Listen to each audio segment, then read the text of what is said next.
Trucks എന്ന് പറഞ്ഞാൽ നമ്മുടെ മനസ്സിൽ ആദ്യം വരുന്നത് ടാറ്റ എസി ലോറിയാണ്. ഇത് ഒരു അമേരിക്കൻ പിക്കപ്പ് ട്രക്കാണ്. ഇത് അമേരിക്കയിലൊക്കെ ഒരു ലൈഫ് സ്റ്റൈൽ വെഹിക്കിളാണ്.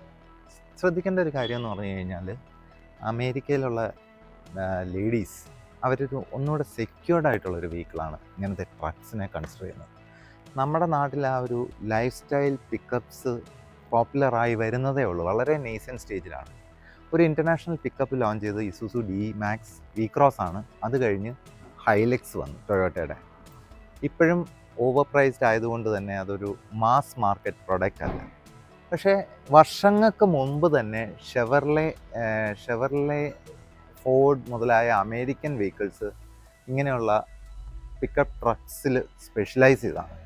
നമസ്കാരം, വെലോസിറ്റിയിലേക്ക് സ്വാഗതം.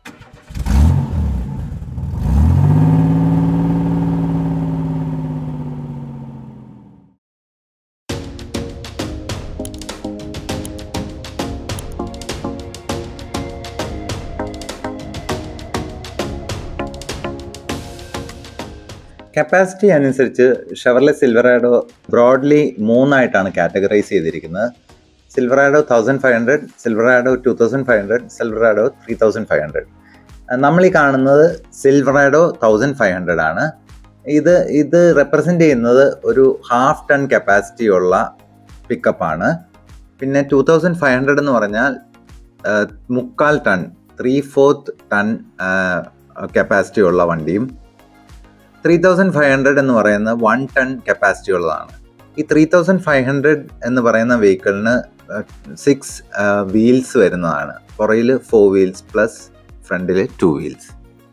അതുപോലെ തന്നെ സിൽവറാഡോയ്ക്ക് 4 എൻജിൻ ഓപ്ഷൻസ് ആണ് വരുന്നത്. 2.7 litre turbo high output L40 എന്ന് പറയുന്ന എൻജിൻ, പിന്നെ 5.3 litre echo tech 3 V8 engine, പിന്നെ 6.2 litre echo tech 3 V8 engine. അതിനു പുറമെ ഒരു ഡീസൽ എൻജിനായ 3 litre Duramax turbo diesel L6 എന്ന് പറയുന്ന എൻജിനും ഉണ്ട്. നമ്മൾ ഈ കാണുന്നത് 2.7 litre turbo high output L4 എൻജിനാണ്.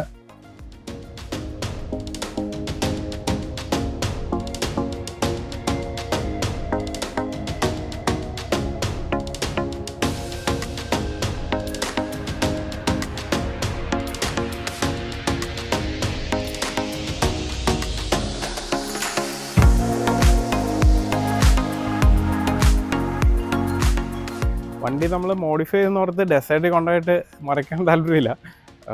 Just off roading look. ഞാനധികം ഓഫ് റോഡിങ് അധികം പോണ ആളല്ല. ജസ്റ്റ് ചെറിയ മൗണ്ടൻസ് ക്ലൈമ്പിങ്ങും ഇതൊക്കെ അല്ലാണ്ട് നമ്മൾ ചെയ്യാറില്ല.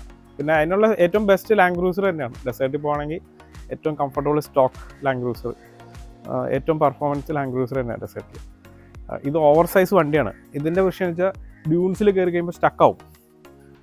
ഈ ഡ്യൂൺസ് ഇങ്ങനെ ഷാർപ്പാണല്ലോ. അപ്പോൾ നമ്മൾ ഡ്യൂൺസിൽ കയറി കഴിയുമ്പോൾ ഈ വണ്ടിയുടെ അടിയിൽ മണ്ണിടിക്കും. പിന്നെ അത് എടുത്തുകൊണ്ട് വരാനൊക്കെ ഭയങ്കര പാടായിരിക്കും. നോർമൽ റോഡിൽ നന്നായിട്ട് പെർഫോം ചെയ്യും. കാരണം വെച്ചാൽ ഇതിൻ്റെ ഓൾ ടെറൈൻ ടയറാണ് നമ്മൾ ഇട്ടേക്കുന്നത്. അപ്പോൾ റോഡിലൊരു 150 കിലോമീറ്റർ സ്പീഡ് വരെ വളരെ സ്മൂത്താണ് വണ്ടി, യാതൊരു ചേഞ്ചസും ഇല്ല. പിന്നെ നമ്മൾ മെയിൻലി ഇത് ചെയ്യുന്ന ലുക്ക്, ഇതിൻ്റെ ഒരു സ്റ്റൈലിന് വേണ്ടിയാണ്. നമ്മൾ ദുബായിലധികം എല്ലാവരും ഓഫ് റോഡ് തന്നെ കോൺസെപ്റ്റ് അല്ല വണ്ടി മോഡിഫൈ ചെയ്യുന്നത്. നമ്മളൊരു നല്ല ലുക്ക് വണ്ടി കിട്ടാൻ വേണ്ടി ചെയ്യുന്നതാണ്. പിന്നെ മെയിൻലി ഇങ്ങോട്ട് കൊണ്ടുവരുമ്പോൾ വണ്ടി ഇന്ത്യയിലും കേരളത്തിലും ഇല്ലാത്തൊരു സാധനമുള്ളൂ. അപ്പോൾ ഏറ്റവും ബെസ്റ്റ് കസ്റ്റമൈസ് ചെയ്തിട്ട് കൊണ്ടുവരാൻ വേണ്ടിയാണ് ഞാനിത് ഇപ്പോൾ ചെയ്തത്. സ്റ്റോക്ക് വരുന്ന 20 ഇഞ്ചിൻ്റെ റിമ്മ വരുന്നത്. പക്ഷേ അതിനൊരു മാസീവ് ലുക്കില്ല.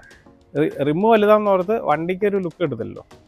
അപ്പോൾ അത് മാറ്റിയിട്ട് ഈ ഓഫ് റോഡിങ് ടയേഴ്സ് എല്ലാം 17 or 18 ഇഞ്ചിലാണ് മാസീവ് ടയർ വരുന്നത്.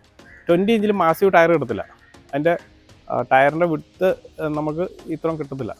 പിന്നെ അതിൻ്റെ ഒരു ലുക്ക് കിട്ടണമെങ്കിൽ ടയർ ബൾക്കി ആയിരിക്കണം, റിമ്മ് ചെറുതായിരിക്കണം.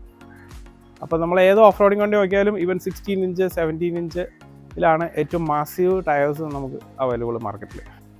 ദെൻ ഇതിൻ്റെ ബൾബ്സൊക്കെ നമ്മൾ LED വൈറ്റായിട്ട് അപ്ഗ്രേഡ് ചെയ്തു.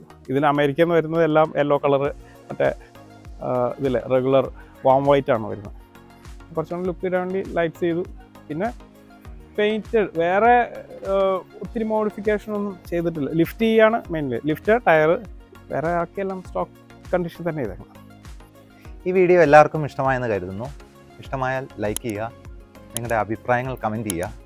ഇനി ഇതുപോലെയുള്ള ഇൻട്രസ്റ്റിംഗ് ആയിട്ടുള്ള വീഡിയോ കാണാനായിട്ട് ഈ ചാനൽ സബ്സ്ക്രൈബ് ചെയ്തിട്ടില്ലെങ്കിൽ സബ്സ്ക്രൈബ് ചെയ്യുക. ഇനിയൊരു മറ്റൊരു അടിപൊളി വീഡിയോയുമായി ഉടൻ തന്നെ കാണാം. Until then, stay tuned. Happy motoring.